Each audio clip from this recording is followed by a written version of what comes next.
Alright, so let me tell you straight. If you're someone who clicks more than you roll, go for the Lumix S1R Mark II. But if filmmaking is something that you love and you want to do, go for the Lumix S1 Mark II. Now you might ask why?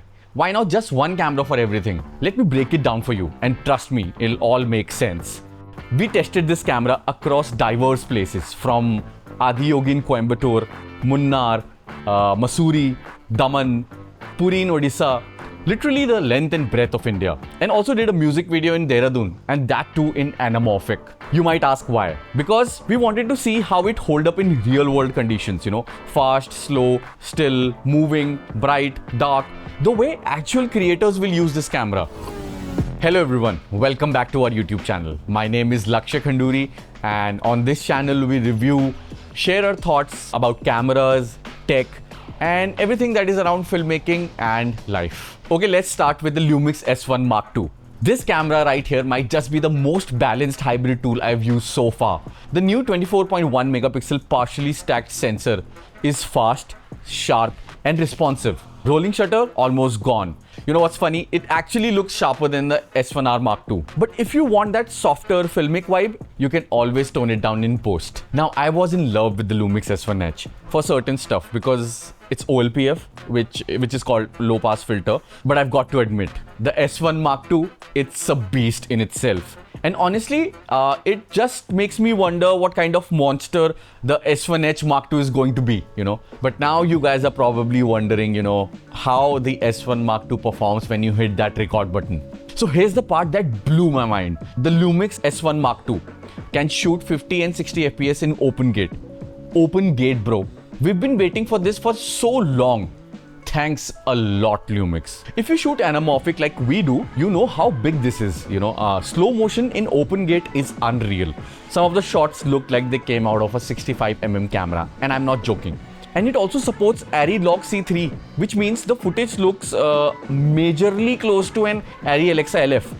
You can legit use it as a B cam on high-end shoots. Both the S1 Mark II and S1R Mark II can be used. So now the question is, can you shoot extremely long takes with it, like without limitations? The good news is no 30-minute cap.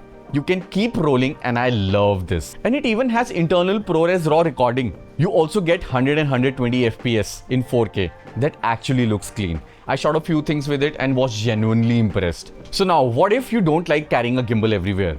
Can the Lumix S1 Mark II help with that? So we majorly went handheld with the Lumix S1 Mark II, and it was buttery. The IBIS, in-body stabilization, it gives you up to 8 stops of stabilization, and with Boost I.S mode, it feels like you're gliding. In some situations, we didn't even bother mounting a gimbal. It held up just fine. Now you're thinking, alright, it's stable. But does it have that professional tools to back it up? Yes. The Lumix S1 Mark II comes loaded. Waveform monitors, false colors, real-time LUT previews, full-size HDMI, timecode sync, high bitrate codecs, you name it and it's there. It's basically set up to shoot anything serious right out of the box. But what about when the lights go down, Can it hold up in low light? So we pushed the Lumix S1 Mark II in low light, and yes, it is solid. We got good usable footage all the way up to ISO 25600. That's more than enough for street, documentary, even some run and gun stuff. Now, let's talk about autofocus, because we all know Lumix didn't have the best reputation in this department. Has that changed? On Lumix S1 Mark II, we shot with Lumix native prime lenses. And also the new 24-60 f2.8 lens. The autofocus just worked without any problems. Face tracking, eyes, even animals or fast movements, it was way more reliable, and even in low light still tracked well. So now the question is, what's it like to shoot with the Lumix S1 Mark II in real world?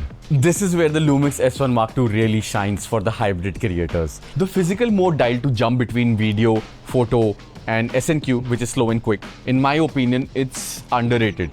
But so useful when you have to switch between those modes. Menus are clean and customizable. The body is weather sealed and rugged. You get dual card slots. One is high-speed SD and the other one is CF Express. USB charging and even direct SSD recording. And the screen fully articulating. And the LVF, Live Viewfinder, is super crisp. Honestly, I miss it when I go back to my S9, but that camera is completely for different purpose. Yeah. Also, the new 24-60mm f2.8 lens with hybrid zoom goes up to 100mm, And I've shot entire sequences with just that one lens. With this combo, it had made shooting fast possible again. So what features I did not even touch yet? Look, I haven't used the dynamic range enhance, the DRE mode yet. But the regular footage looked so good, I didn't even feel the need to go there. Also, I haven't played with the new Lumix Flow app yet. Along with that, I haven't used too much of that XLR2, which gives you internal 32-bit audio recording. But planning a separate video just for all of these. Now let's talk about the stuff that could have been better. What's the catch with the Lumix S1 Mark II? Okay, honest take. In hot Indian summers, the Lumix S1 Mark II did get a little warm, but it cooled down quickly, didn't stop me from shooting. Battery life, not the best. It uses the same battery as the older S5, so you'll notice shorter runtime compared to the S5 2X or S9.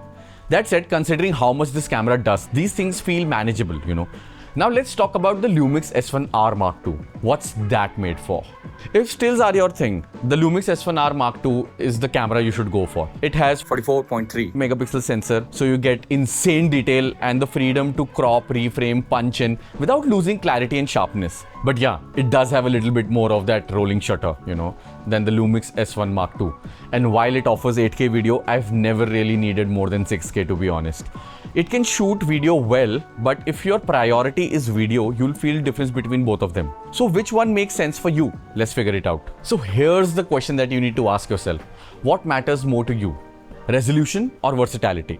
The Lumix S1R Mark II is priced higher and you are paying for that extra detail and resolution. But the Lumix S1 Mark II gives you so much more if you are doing video, hybrid content, or just want flexibility. So photography first, go for the S1R Mark II. And if video first or all-rounder, the choice is S1 Mark II. So let's talk about what's next from Lumix. And this is very important. You know what I really love about Lumix? They actually listen. They keep rolling out firmware updates that matter. The June 2025 update gave us new recording formats, improved autofocus, LUT preview tools, SSD plus proxy workflows, Bluetooth support for DJI gimbals, Capture One tethering.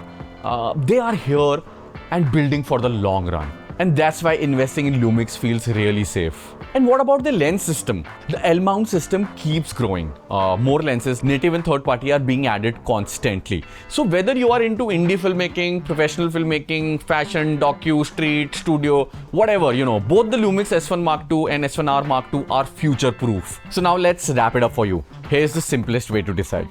Lumix S1R Mark II is for photographers chasing detail and resolution. Lumix S1 Mark II is for filmmakers, content creators, or anyone needing versatility, Both are amazing tools. Choose what matches your work, not just your wish list. And the Lumix ecosystem will grow with you. Drop your thoughts in the comments about, what camera you're using, or is there any camera that you're thinking about or planning to buy. I've got more behind the scenes, test footages, and shooting experiences coming soon. Follow me on Instagram for some exciting stuff. And if you are a creator trying to find the right gear to tell your story, stick around and subscribe. Catch you in the next one. Bye-bye.